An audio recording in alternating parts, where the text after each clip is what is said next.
ಅನಾವರಣ. ಚಿಕ್ಕಮಗಳೂರು ಜಿಲ್ಲೆಯಲ್ಲಿ ವರುಣನ ಅಬ್ಬರ ಮುಂದುವರೆದಿದ್ದು, ನಿನ್ನೆ ರಾತ್ರಿ ಇಡೀ ಸುರಿದ ಧಾರಾಕಾರ ಗಾಳಿ ಮಳೆಗೆ ಜಿಲ್ಲೆಯ ವಿವಿಧೆಡೆ ಅವಾಂತರ ಸೃಷ್ಟಿಯಾಗಿದೆ. ಎಲ್ಲೆಲ್ಲಿ ಏನೇನಾಗಿದೆ ಅನ್ನೋದರ ಕಂಪ್ಲೀಟ್ ರಿಪೋರ್ಟ್ ಇಲ್ಲಿದೆ ನೋಡಿ. ಕಳೆದೊಂದು ವಾರದಿಂದ ಚಿಕ್ಕಮಗಳೂರಿನ ಮಲೆನಾಡು ಭಾಗದಲ್ಲಿ ಅಬ್ಬರಿಸುತ್ತಿದ್ದ ವರುಣ ಇದೀಗ ಬಯಲು ಸೀಮೆ ಪ್ರದೇಶದಲ್ಲೂ ಅಬ್ಬರಿಸುತ್ತಿದ್ದಾನೆ. ಅಜ್ಜಂಪುರ ತಾಲೂಕಿನ ಗುಡ್ಡದಹಳ್ಳಿ ಗ್ರಾಮದ ರವಿ ಎಂಬುವವರಿಗೆ ಸೇರಿದ ಮನೆಯ ಮೇಲೆ ಬೃಹತ್ ಗಾತ್ರದ ಮರವೊಂದು ಉರುಳಿ ಬಿದ್ದಿದೆ. ಗಾಢ ನಿದ್ರೆಯಲ್ಲಿದ್ದ ಮನೆ ಮಂದಿ ಮರ ಬಿದ್ದ ರಭಸಕ್ಕೆ ಮನೆಯಿಂದ ಎದ್ದು ಹೊರಗಡೆ ಓಡಿ ಬಂದಿದ್ದಾರೆ.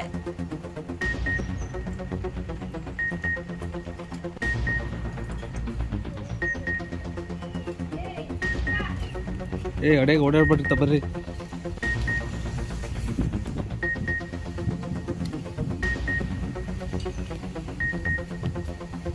ರಾತ್ರಿ ಇಡೀ ಸುರಿದ ಧಾರಾಕಾರ ಮಳೆಗೆ ಕೊಪ್ಪ ತಾಲೂಕಿನ ಬಸರಿಕಟ್ಟಿ ಸುತ್ತಮುತ್ತ ಹಳ್ಳ ಕೊಳ್ಳಗಳು ಅಪಾಯದ ಮಟ್ಟ ಮೀರಿ ಹರಿದ ಪರಿಣಾಮ ರಸ್ತೆಯ ಮೇಲೆಲ್ಲ ಮಳೆ ನೀರು ನದಿಯಂತೆ ಹುಕ್ಕಿ ಹರಿದು ಬಂದಿದೆ. ಇದರಿಂದ ಬಸರಿಕಟ್ಟೆ ಸುತ್ತಲಿನ ಗ್ರಾಮಸ್ಥರು ಕೆಲಕಾಲ ಪರದಾಡುವಂತಾಯಿತು.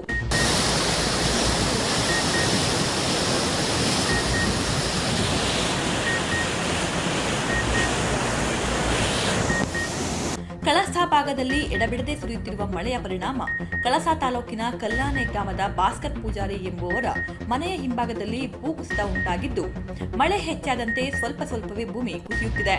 ಇದರಿಂದ ಮನೆ ಮಂದಿಯಲ್ಲಿ ಆತಂಕ ಕಾಡುತ್ತಿದೆ.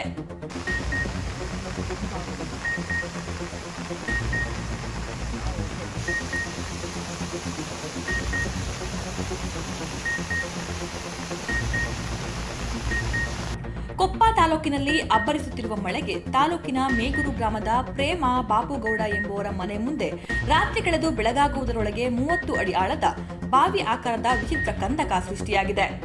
ಸುರಿಯುತ್ತಿರುವ ಮಳೆಯ ಆರ್ಭಟಕ್ಕೆ ಇಡೀ ಗ್ರಾಮಸ್ಥರು ನಲುಗಿ ಹೋಗಿದ್ದಾರೆ.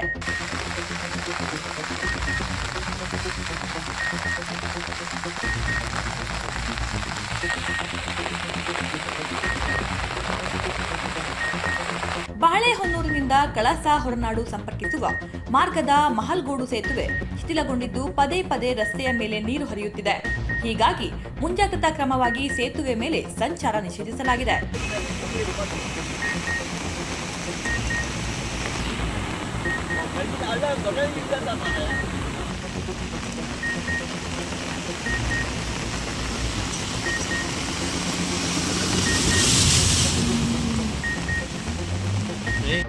ಮೂಡಿಗೆರೆ ಭಾಗದಲ್ಲೂ ವಿರಾಮ ನೀಡದೆ ಸುರಿಯುತ್ತಿರುವ ಮಳೆಗೆ ತಾಲೂಕಿನ ಕಿರುಗುಂದ ಗ್ರಾಮದ ವಿನಯ್ ಕುಮಾರ್ ಎಂಬುವವರ ಮನೆ ಸಂಪೂರ್ಣ ನೆಲಕಚ್ಚಿ ಹೋಗಿದೆ. ಇದರಿಂದ ಮನೆ ಮಂದಿಗೆ ದಿಕ್ಕೆ ತೊಚ್ಚದಂತಾಗಿದೆ.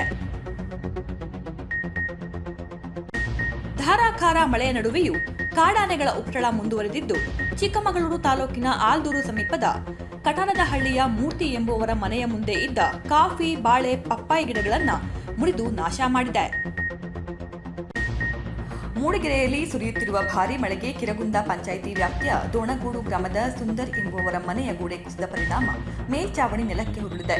ಪರಿಣಾಮ ಮನೆಯಲ್ಲಿದ್ದ ಪೀಠೋಪಕರಣಗಳು, ಆಹಾರ ಪದಾರ್ಥ ನಾಶವಾಗಿವೆ. ಸ್ಥಳಕ್ಕೆ ಸುಂದರೇಶ್ ವೈಸರಲು ಭೇಟಿ ನೀಡಿ ಸಮಸ್ಯೆ ಆಲಿಸಿದ್ದಾರೆ.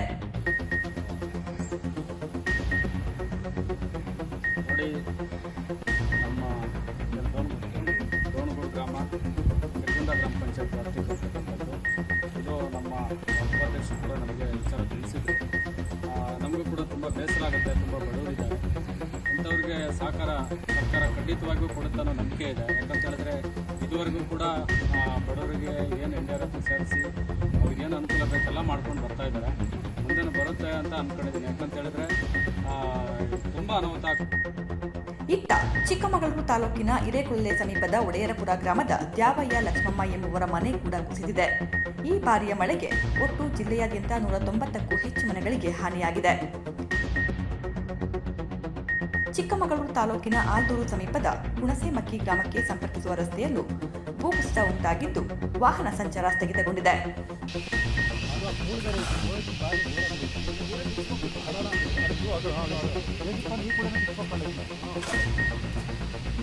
ನೀವು ಕೂಲಿ ಹತ್ತಿದ್ರೆ ಪೂರ ಕೋಸ್ಕ ಬರ್ತದೆಲ್ಲ ಆ ಕೂಲಿ ಹಂಗೆ ಇರೋದು.